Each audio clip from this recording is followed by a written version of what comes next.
The world is full of such streams, currents of possibility beneath our lives. We all fold our own paper boats, sending out fragile hopes.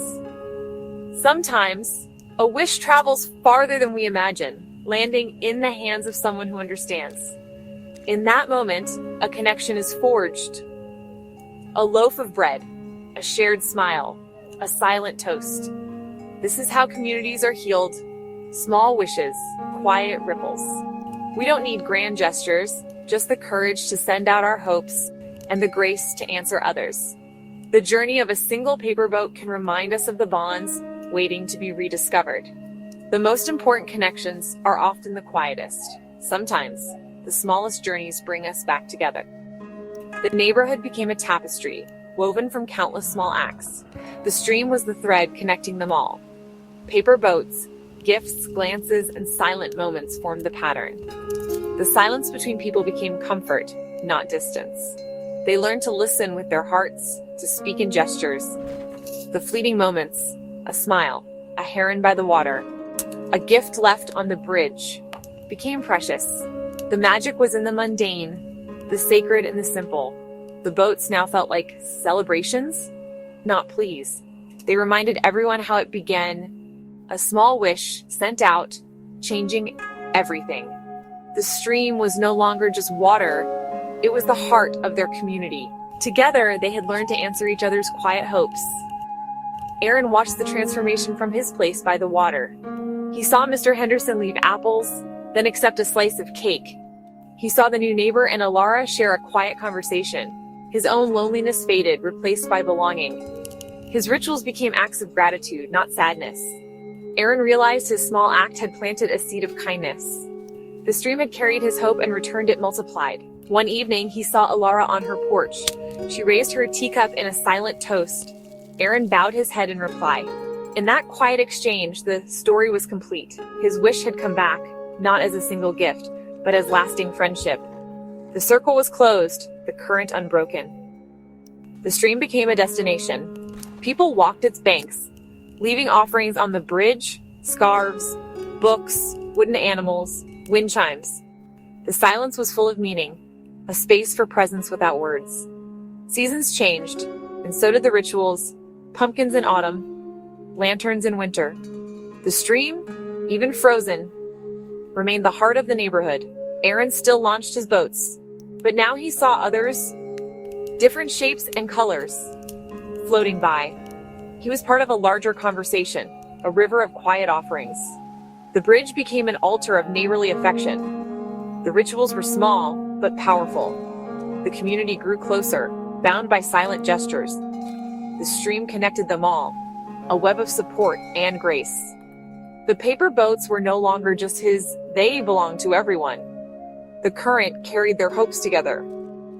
The silent exchange continued. After the next rain, Aaron sent another boat, this one with a drawing of a lonely bird. Soon, a thermos of hot cocoa appeared on the bridge.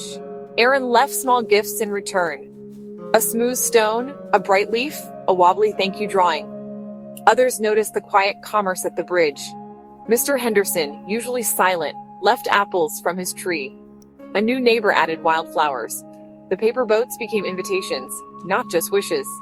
The stream, once ignored, became a lifeline, a place for quiet connection. The neighborhood began to change. Nods, smiles, a shared secret of kindness. No one spoke of the gifts. The magic was in the silence. Each offering was a ripple, spreading warmth outward. The bridge was now a place where hopes met and grew. Alara picked up the boat, unfolding it with gentle hands. Inside, a smudged drawing, a stick figure family under a smiling sun.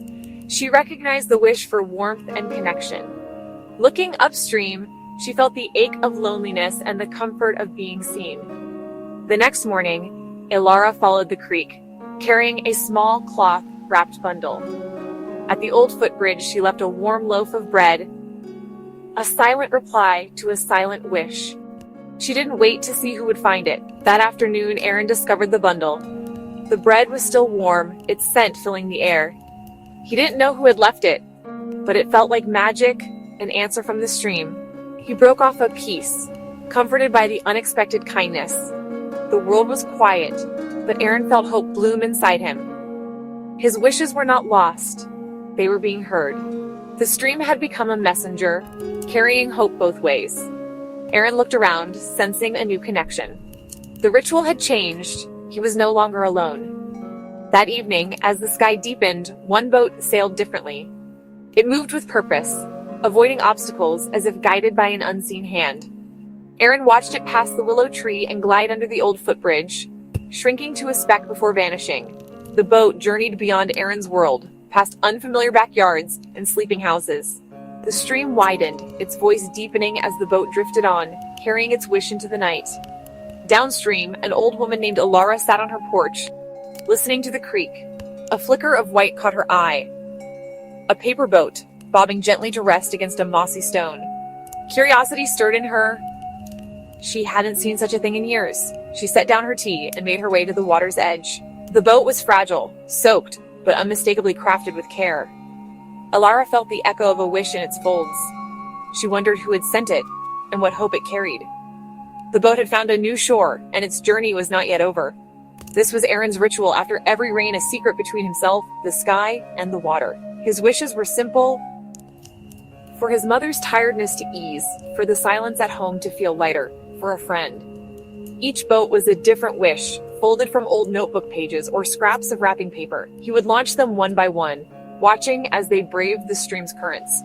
Some boats spun in eddies or caught on branches, their journeys ending early. Aaron never tried to free them. He understood some wishes stayed close to home. He learned the stream's moods, its secret bends and obstacles. This small creek became his world, a place of quiet power and possibility. As the sun set, he watched the last boat disappear around a bend, carrying his silent message out of sight. He turned for home, his heart lighter, the world less lonely. The ritual was not just about sending wishes, but about accepting what the water returned. In these moments, Aaron found a sense of belonging. The stream was his confidant, the boats his voice. The world smelled of wet earth and clean stone. Rain had washed the afternoon clean, leaving behind a sky of bruised purples and a hint of gold.